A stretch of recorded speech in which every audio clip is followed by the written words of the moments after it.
எல்லா வல்ல இறைவனின் திருவடிகளை எனது மனமொழிமைகளால் போற்றி வணங்குகின்றேன். இறைவன் மிகப்பெரியவன், எல்லா வகையிலும் சிறந்தவன், விருப்பு வெறுப்பு இல்லாதவன். இறைவனுக்கு ஒரு விருப்பமும் இருக்காது, யார் மேலேயும் ஒரு வெறுப்பும் இருக்காது. அவன் கண்ணாடி போன்றவன், நிலை கண்ணாடி போன்றவன். கண்ணாடிக்கு முன்னாடி நாம் நிற்கும்போது நம்மை எப்படி காட்டுகின்றதோ அதை போலத்தான் இறைவன். அழகாக தன்னை ஒப்பனை செய்து கொண்டு கண்ணாடிக்கு முன்னாடி போய் நம்ம நின்னோம்னா அது அழகாக காட்டும். அதனால் கண்ணாடிக்கு நம்ம மேலே ஒரு விருப்பம் இருக்குது அப்படின்னு சொல்லிட முடியாது. நாம் அலங்கோலமாக கண்ணாடிக்கு முன்னாடி நின்றா நம்மளை அலங்கோலமாகத்தான் காட்டும். அதனால் அந்த கண்ணாடிக்கு நம்ம மேலே வெறுப்பு இருக்குது அப்படின்னு சொல்லிட முடியாது. நாம் எப்படி இருக்கின்றோமோ அப்படியே காட்டுவதுதான் கண்ணாடி போன்றவன் இறைவன். நாம் செய்யக்கூடிய செயல்களுக்கு ஏற்றவாறு, நினைக்கக்கூடிய நினைப்புக்கு ஏற்றவாறு தான் நமக்கு ஒவ்வொரு விசையும் உண்டு.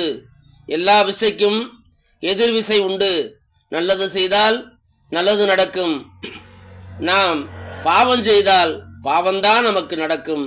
அது உடனே நடக்கும், இல்லை கொஞ்சம் காலம் கழித்து நடக்கும், அல்லது அடுத்த பிறவியில் கூட நடக்கும் என்று நம்முடைய முன்னோர்கள் சொல்லுகிறார்கள். ஆனால் நடக்கும். இப்போ இறைவன் உடைய சிறப்பை நாம் சொல்ல வேண்டுமென்றால் சொல்லி முடியாது.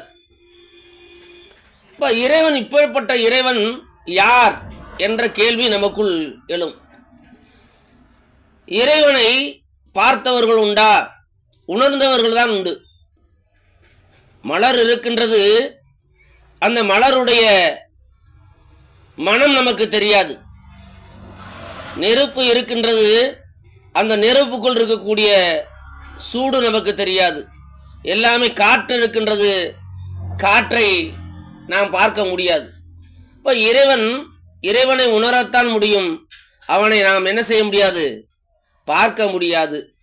சரி, இறைவனை பார்க்க முடியாதுன்னா இறைவனை போல யாராவது அடையாளப்படுத்த முடியுமா? இறைவனை பார்க்க முடியாது, இறைவன் இருக்கிறான், எல்லா இடத்திலும் இருக்கிறான் என்று நம்ம சொல்கிறோம். தெரியாதவர்கள் கேட்க, இறைவனை யார் போன்று இறைவன் இருப்பான்? உதாரணம் கொடுக்கலாம்ல. யாரை சொல்வது? இவர் போல இருப்பான் இறைவன், அவரை போல இருப்பான் இறைவன் என்று யாரை சொல்ல முடியும்? பாவங்கள் நிறைந்தவன் தான் மனிதன், குற்றங்கள் நிறைந்தவன் தான் மனிதன், அறத்தையும் தர்மத்தையும் கடைபிடிக்காதவன் தான் மனிதன். அறம் என்றால் என்ன, தர்மம் என்றால் என்ன என்ற கேள்விக்கணை தொடுக்கக்கூடியவன் தான் மனிதன். இப்போ யாரை காட்டுவது அப்படின்னு கேட்கும் பொழுது ஐயன் பொய்யாமொழி புலவர் சொல்லுகிறார். அவர் எழுதிய 1330 குறள்பாவில் முதல் குறள்பா, அகர முதல எழுத்தெல்லாம் ஆதி பகவன் முதற்றே உலகு என்பது எல்லாருக்குமே அது எல்லாரும் அறிந்த குறள் தான். தாயும் தந்தையர் தான் இறைவன், தாயாகவும் தந்தையாகவும் இருந்து அவன் நமக்கு அருள் செய்கிறான் என்றெல்லாம் நாம் படித்திருப்போம். ஆதி என்பது தாய், பகவான் என்பது தந்தை. இந்த இரண்டு பேரையும் போற்றும் விதமாகத்தான் ஆதி பகவன் முதற்றே உலகு என்று வள்ளுவர் எழுதியிருக்கிறார் என்று நம்ம சொல்வது. ஆனால் இதுக்குள்ள பேருண்மை என்பது நிறைந்திருக்கின்றது. நான் சொல்லக்கூடிய அத்தனை கருத்துக்களும் முன்னோர்கள் சொன்ன கருத்து, அத்தனை புகழும் அவர்களையே சாரும். அந்த குறள்ல என்ன ஒரு நுட்பம் இருக்கிறது என்றால், சூட்சமம் இருக்கிறது என்றால், உலக மொழிகளுக்கெல்லாம் முதன்மையான மொழி எழுத்து ஆ என்று வள்ளுவர் சொல்லுகிறார். அகர முதல எழுத்தெல்லாம், எழுத்துக்களுக்கெல்லாம் முதன்மையான எழுத்து ஆனா, அதுபோல உலக மொழி எழுத்துக்களுக்கெல்லாம் முதன்மையான எழுத்து ஆனா என்று அந்த குறளில் சொல்லப்பட்டிருக்கிறது. சரி, நம்ம தமிழ் மொழிக்கு வேணா ஆனா என்பது முதன்மையான எழுத்தா இருக்கலாம். ஆனா உலக மொழிகளுக்கெல்லாம் முதன்மையான எழுத்து ஆனா என்று வள்ளுவர் எப்படி சொல்லுவாரு? இங்கேதான் பேரு ஒரு நுட்பம் இருக்கின்றது. இதுல என்ன ஒரு விஷயம்னா,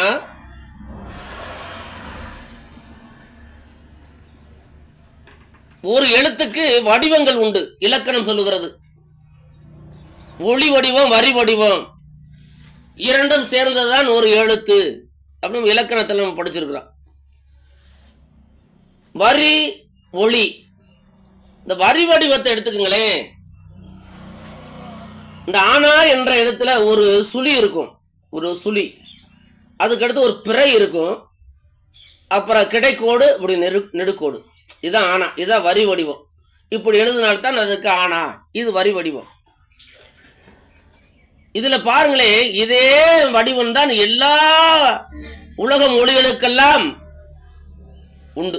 நீங்க எந்த மொழி, ஆங்கிலத்தை எடுத்துக்கோங்க, அல்லது ஹிந்தி எடுத்துக்கோங்க, மலையாளத்தை எடுத்துக்கோங்க, அல்லது எந்த மொழியை எடுத்துக்கிட்டாலும் சரி, தெலுங்கு எடுத்துக்கோங்க, எல்லா மொழிகளில் உள்ள எழுத்துக்களுடைய வடிவங்கள் இந்த ஆனா என்ற இந்த வரி வடிவைத்தான் பெற்றிருக்கும். நீங்க உதாரணத்துக்கு கூட எடுத்து பார்க்கலாம். அந்த ஒரு சுழி இருக்கும், ஒரு பிறை இருக்கும், ஒரு கிடைக்கோடு இருக்கும், நெடுக்கோடு, எல்லா எழுத்துக்களும் உண்டு. அடுத்து ஒளி வடிவம். ஒளி என்பது ஆ என்று நம்ம உச்சரிக்கிறோம். இது இந்த வாயை திறக்க வைப்பதே இந்த ஆனாதை. எந்த நாட்டவராக இருந்தாலும் சரி,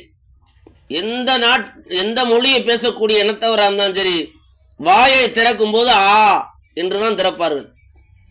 நம்ம வாயை திறக்கும் போது ஆ என்று திறக்கிற நம்முடைய மொழி என்று எழுத்துன்றோம். ஆனா எந்த நாட்டவரும் எந்த மொழி பேசக்கூடியவர்களும் வாயை திறக்கும் போது ஆ ஆ, வாயை திறக்க வைப்பதே ஆ.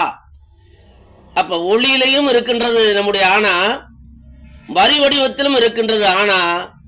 இந்த இரண்டும் சேர்ந்ததுனால்தான் எல்லா மொழிகளுக்கும் முதன்மையான எழுத்து ஆனா என்று வள்ளுவர் நமக்கு சொல்லுகிறார். இந்த ஆனா என்ற அகரம்தான் இறைவன். இந்த ஆனா என்ற எழுத்துத்தான் இறைவன்.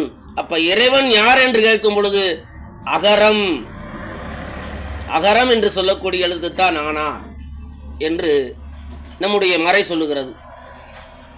இதுல மெய்கண்ட தேவர், அருணந்தி தேவர், உமாதேவி சிவாச்சாரியார், மறைகண்ட தேவர், இவங்க அறிவு வழி பாதையில போனவங்க. அன்பு வழி பாதையில போனது யாரு? திருஞான சம்பந்தர், திருநாவுக்கரசர், சுந்தர, மணிவாசகர். இவர்கள் அன்பு வழி பாதையில் போனவர்கள். அதாவது சோஸ்திர மார்க்கத்தில் போனவர்கள். இந்த நான் சொன்னேனே, மெய்கண்ட தேவர், அருணந்தி தேவர், உமாதேவி சிவாச்சாரியார், மறைகண்ட தேவர்லாம் சாஸ்திர மார்க்கத்தில் போனவர்கள். அன்பு வழிப்பாதை, அறிவு வழிப்பாதை. இதுல உமாதேவி சிவாச்சாரியார் சொல்லுகிறார், அகரம் உயிர் பொருள் அறிவாகி எங்கும் நிகரில் நிறை நிற்கும் நிறைந்து. அகரம் உயிர் பொருள் அறிவாகி எங்கும் நிகரில் நிறை நிற்கும் நிறைந்து.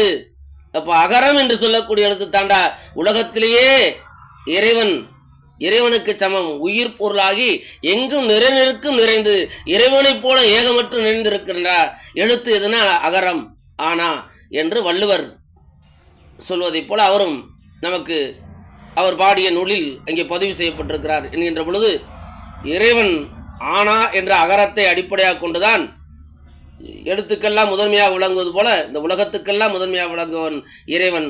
அந்த இறைவனுக்கு உதாரணம் கொடுக்க வேண்டும் என்றால் ஆனா என்ற அந்த அகரம் என்ற எழுத்து என்பதை நமக்கு முன்னோர்கள் நமக்கு சொல்லி வைத்திருக்கிறார்கள். இந்த கருத்தை ஆன்மீக சிந்தனையாக பதிவு செய்து நிறைவு செய்கிறேன். ஆரோக்கியம் என்ற எம்.ஓ. சுரேஷ்குமார். நன்றி, வணக்கம்.